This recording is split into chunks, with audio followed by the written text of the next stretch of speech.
अवधूत चिंतन श्री गुरुदेव दत्त. श्री स्वामी समर्थ. नमस्कार, मी पूजा. आपल्या चॅनेलवर तुम्हा सर्वांचं पुन्हा एकदा खूप खूप मनापासून स्वागत करते. तुमच्या सगळ्या इच्छा स्वामी महाराज लवकरात लवकर पूर्ण करत ही स्वामींच्यांनी प्रार्थना करते व आजच्या आपल्या व्हिडिओला सुरुवात करते. अक्षय तृतीया रविवारी आलेली आहे, म्हणजेच 19 एप्रिल रोजी आहे अक्षय तृतीया. तर अक्षय तृतीयेनिमित्त आपण अक्षय पूजा कशा पद्धतीने करायची, त्याच पद्धतीने पितरांची कोणती सेवा करायची ज्यामुळे आपल्याला पितरांचा आशीर्वाद लाभतो. पितरांचा आशीर्वाद लाभल्यामुळे आपल्या घराभोवती एक प्रकारे संरक्षण कवच त्यांच्या आशीर्वादाचं निर्माण होत असतं. तर ते आज आपण कालच्या व्हिडिओमध्ये आपण पाहिलंच आहे, पण आज आपण पाहणार आहोत की अशा कोणत्या वस्तू आहेत त्या चुकूनही आपण अक्षय तृतीयेच्या दिवशी खरेदी करायचे नाहीत. कारण या खूप मोठ्या चुका होतात आपल्याकडून, म्हणजे न कळत होतात, पण आपल्याला ते माहिती नसतं आणि त्याचा त्रास आपल्याला होत असतो. त्यामुळे आर्थिक तंगी, आर्थिक परिस्थिती आपली बिकट होत असते आणि आपल्या घरात वेगवेगळे प्रॉब्लेम सुरू होत असतात. तुम्हाला देखील माहिती आहे. अक्षय तृतीयेनिमित्त भरपूर लोक सोनं चांदी खरेदी करतात, नवीन नवीन वस्तू खरेदी करतात. प्रत्येक वस्तू खरेदी करून ती वस्तू शुभ आहे याच दिवशी खरेदी करायला हवी म्हणून आपण ती वस्तू खरेदी करत असतो. पण अशा देखील काही वस्तू आहेत ज्या वस्तू खरेदी केल्यामुळे घरामध्ये माता लक्ष्मी रुष्ट होऊ शकते, नाराज होऊ शकते आणि घरातील शांतता देखील आपली भंग होऊ शकते. म्हणजे घरात देखील रखरख, चिडचिड सतत होऊ लागते. तर या गोष्टींची काळजी आपल्याला घ्यायची आहे. तर अशा कोणत्या गोष्टी आहेत ते तुम्हाला आज थोडक्यात सांगणार आहे. छोटासाच व्हिडिओ असणार आहे, पण अतिशय महत्त्वाचा व्हिडिओ असणार आहे, त्यामुळे व्हिडिओ स्किप न करता शेवटपर्यंत पाहायचा आहे. आता तुम्हाला जसं की माहिती आहे, आपल्या महिलांचा जीव जसा भांड्यामध्ये सोन्यामध्ये असतो तसाच काही रोपांमध्ये देखील असतो.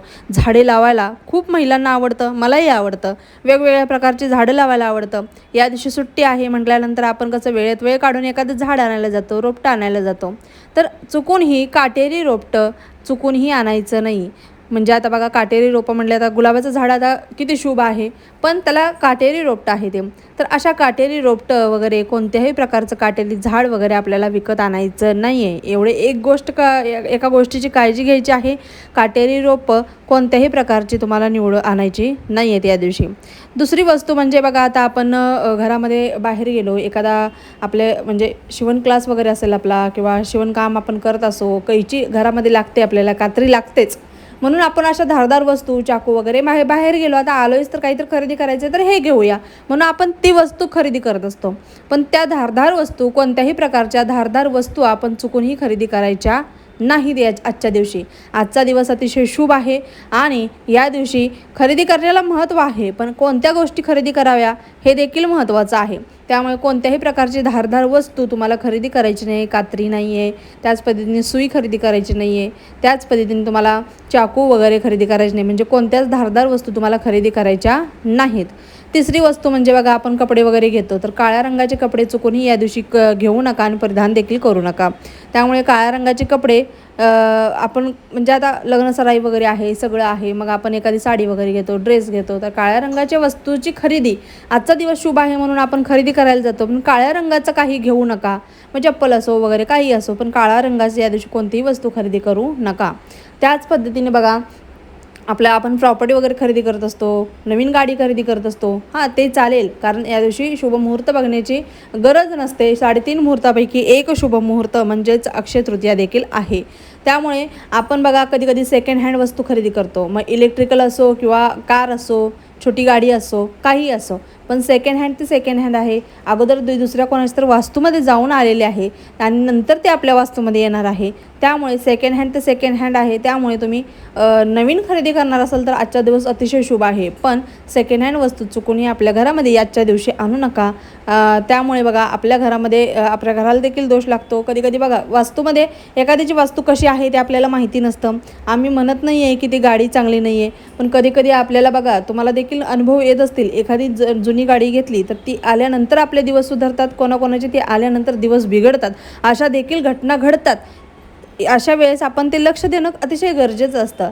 त्यामुळे तुम्हाला मी सांगते, अशा शुभ मुहूर्तावर अशा सेकंड हँड वस्तू चुकूनही खरेदी करायच्या नाही आहेत. याऐवजी तुम्ही सोनं चांदी खरेदी करा, देवांना वेगवेगळ्या प्रकारचे वस्त्र आणा, स्वतःसाठी काही खरेदी करायचं स्वतःसाठी खरेदी करा.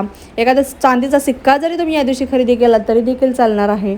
अशा पद्धतीने, किंवा एखादा मंगल कलश म्हणून आपल्या देवघरामध्ये आपण छोटासा कलश, तांब्या, देवघरासाठी काहीतरी वस्तू तुम्ही खरेदी करता तर त्या खरेदी करा, चालेल, काही हरकत नाही आहे. पण अशा वस्तू खरेदी करू नका ज्यामुळे आपल्या घरातील माता लक्ष्मी नाराज होऊन निघून जाईल जाईल व आपल्या घरातील शांतता भंग होईल. कारण काय होतं, आपण अशा गोष्टी खरेदी करतो, पण माता लक्ष्मी ही चंचल आहे, तुम्हाला देखील माहिती आहे. एका जागेला ती स्थिर राहत नाही.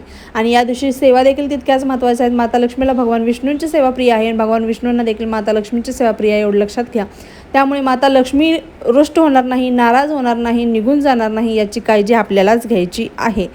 थोडीशीच माहिती होती, थोडक्यात सांगायची होती आणि अतिशय महत्त्वाची माहिती होती. कारण या चुका आपल्या हातून न कळत घडतात आणि त्या चुका आपल्याला नंतर आपल्या घरामध्ये प्रत्येक व्यक्तीला काही ना काहीतरी त्रासामार्फत भोगाव्या लागत असतात. यासाठी आजचा हा व्हिडिओ होता. थोडा लेट येतो आहे व्हिडिओ, पण अतिशय महत्त्वाची माहिती तुमच्यापर्यंत मी पोहोचवते. व्हिडिओ आवडला असल्यास व्हिडिओला लाईक करा, शेअर करा, सबस्क्राईब करा. पुन्हा एकदा भेटूया अशाच एका नवीन व्हिडिओसोबत. तोपर्यंत झालेली सेवा स्वामींच्या रुजू करते. श्री स्वामी समर्थ. धन्यवाद.